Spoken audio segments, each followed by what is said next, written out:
நினைவில் நிற்கும் திருமணப்பட்டு விவாகா தி சென்னை சில்க்ஸ். வணக்கம் சார்.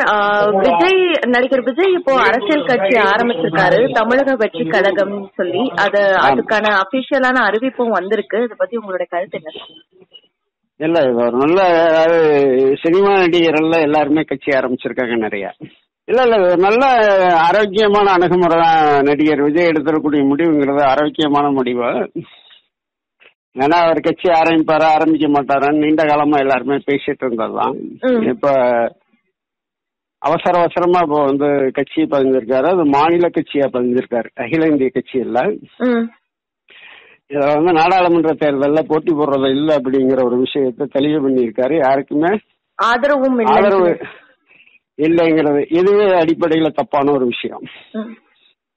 அப்ப இவருடைய ரசிகர்கள், அவர்களுடைய கட்சி உறுப்பினர்கள் யாருக்கு ஓட்டு போடுவாங்க?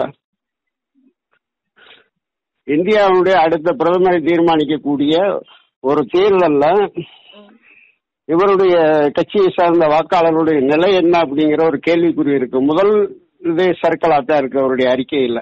எந்த கட்சிக்கு ஆதரவு இல்லைன்னா அப்ப நாங்க யாருக்கும் வாக்களிக்க விரும்பல அப்படிங்கிறத ஆப்ஷன் நாங்க யூஸ் பண்ணோங்கிற ஒரு பகிரங்கமா சொல்லியிருக்கணும்.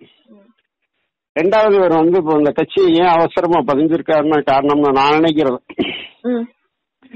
ஏன்னா மீண்டும் இந்தியாவுடைய பிரதமராக மோடி வரும் பட்சத்தில் மாநில அரசியல் கட்சிகள் பதிகிறதுல நிறைய பிரச்சனைகள் வரும், கட்டுப்பாடுகள் கொண்டு வரப்படும்ங்கிறது இவங்களுக்கு ஏற்கனவே அரசியல் ஆலோசகர்களால சொல்லப்பட்டிருக்கு. அதனால நாடாளுமன்ற தேர்தல் அறிவிப்பு போடுறதுக்கு முன்னுக்கே மாநில கட்சியை பதிஞ்சிரும்ன்றதுனாலதான் அவசரமா இன்னைக்கு காலையில போய் அப்ளிகேஷன் கொடுத்துருக்காங்க.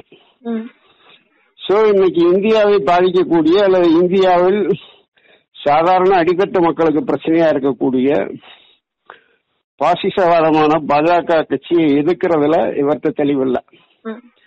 இவர் குறுகிய மாநில அரசியலுக்குள்ள, ஏன்னா இவருக்கு எங்க செல்வாக்கு இருக்கோ அங்க அவர் சொல்லி இருக்கக்கூடிய வாசகங்களை ரொம்ப பிரமாதமா பயன்படுத்தி இருக்காரு. அந்த அறிக்கையில் அவர் சொல்லி இருக்கிறது எல்லாமே வரவேற்கப்பட வேண்டியதுதான். ஊழல் நிறைந்த அரசியல் கலாச்சாரம், பிளவுவாத அரசியல் கலாச்சாரம், தமிழ்நாட்டின் மாநில உரிமைகள் சார்ந்து நான் செயல்படுவேன்னு சொல்லியிருக்காரு. புனிதமான மக்கள் பணிக்கு நான் நடிப்புத்துள்ள முட்டுமையாக முடிச்சுட்டு நான் மக்கள் பணியில ஈடுபடுவேன்னு சொல்லியிருக்காரு. அரசியல் எனக்கு பொழுதுபோக்கு இல்லைன்னு சொல்லியிருக்காரு. இது எல்லாமே வரவேற்கப்படக்கூடிய விஷயம்தான் என்றாலும் இவர் இந்த வரக்கூடிய நாடாளுமன்ற தேர்தல் இந்தியாவிற்கு மிக முக்கியமான தேர்தல். இந்த தேர்தலில் இவர் கட்சியுடைய நிலைப்பாடு என்பது ஒரு தவறா அல்லது இவருக்கு சொல்லப்பட்ட அரசியல், ஏன்னா மோடியை பார்த்து அவர் பயப்படுறாரா அப்படிங்கிற ஒரு கேள்வி வருது.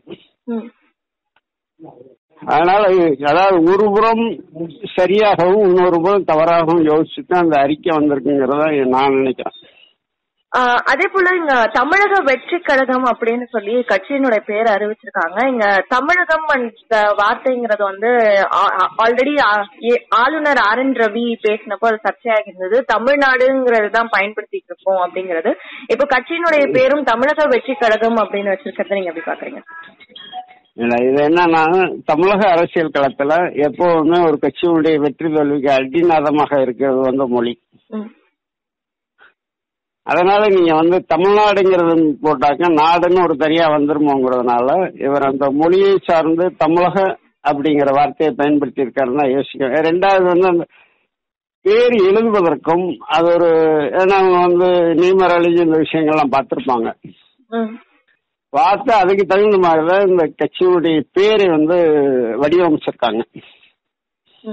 அதனால இது கொள்கை ரீதியாகவோ அல்லது ஒரு பெரிய விவாதத்துக்குரியதாகவே இது இருக்காது இந்த கட்சி பேர். ஏன்னா எல்லாருமே திராவிடம் அப்படிங்கிற பேரை பயன்படுத்திட்டு இருந்தாங்க. இப்ப திராவிடம் என்பதுல கேரளா, கர்நாடகா, ஆந்திரா எல்லாமே சேர்ந்ததான் திராவிடம் சொல்லப்பட்டது. இப்ப தமிழகம் மட்டும்தான் இருக்கு. அதனால நான் தமிழக மக்களுக்காக மட்டுமே நான் பணியாற்றுவேன், கட்சி நடத்துவேன் அப்படிங்கிறத அழுத்தமா சொல்லியிருக்காரு அந்த பேர்ல.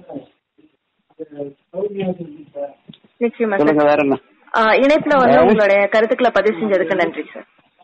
நன்றி.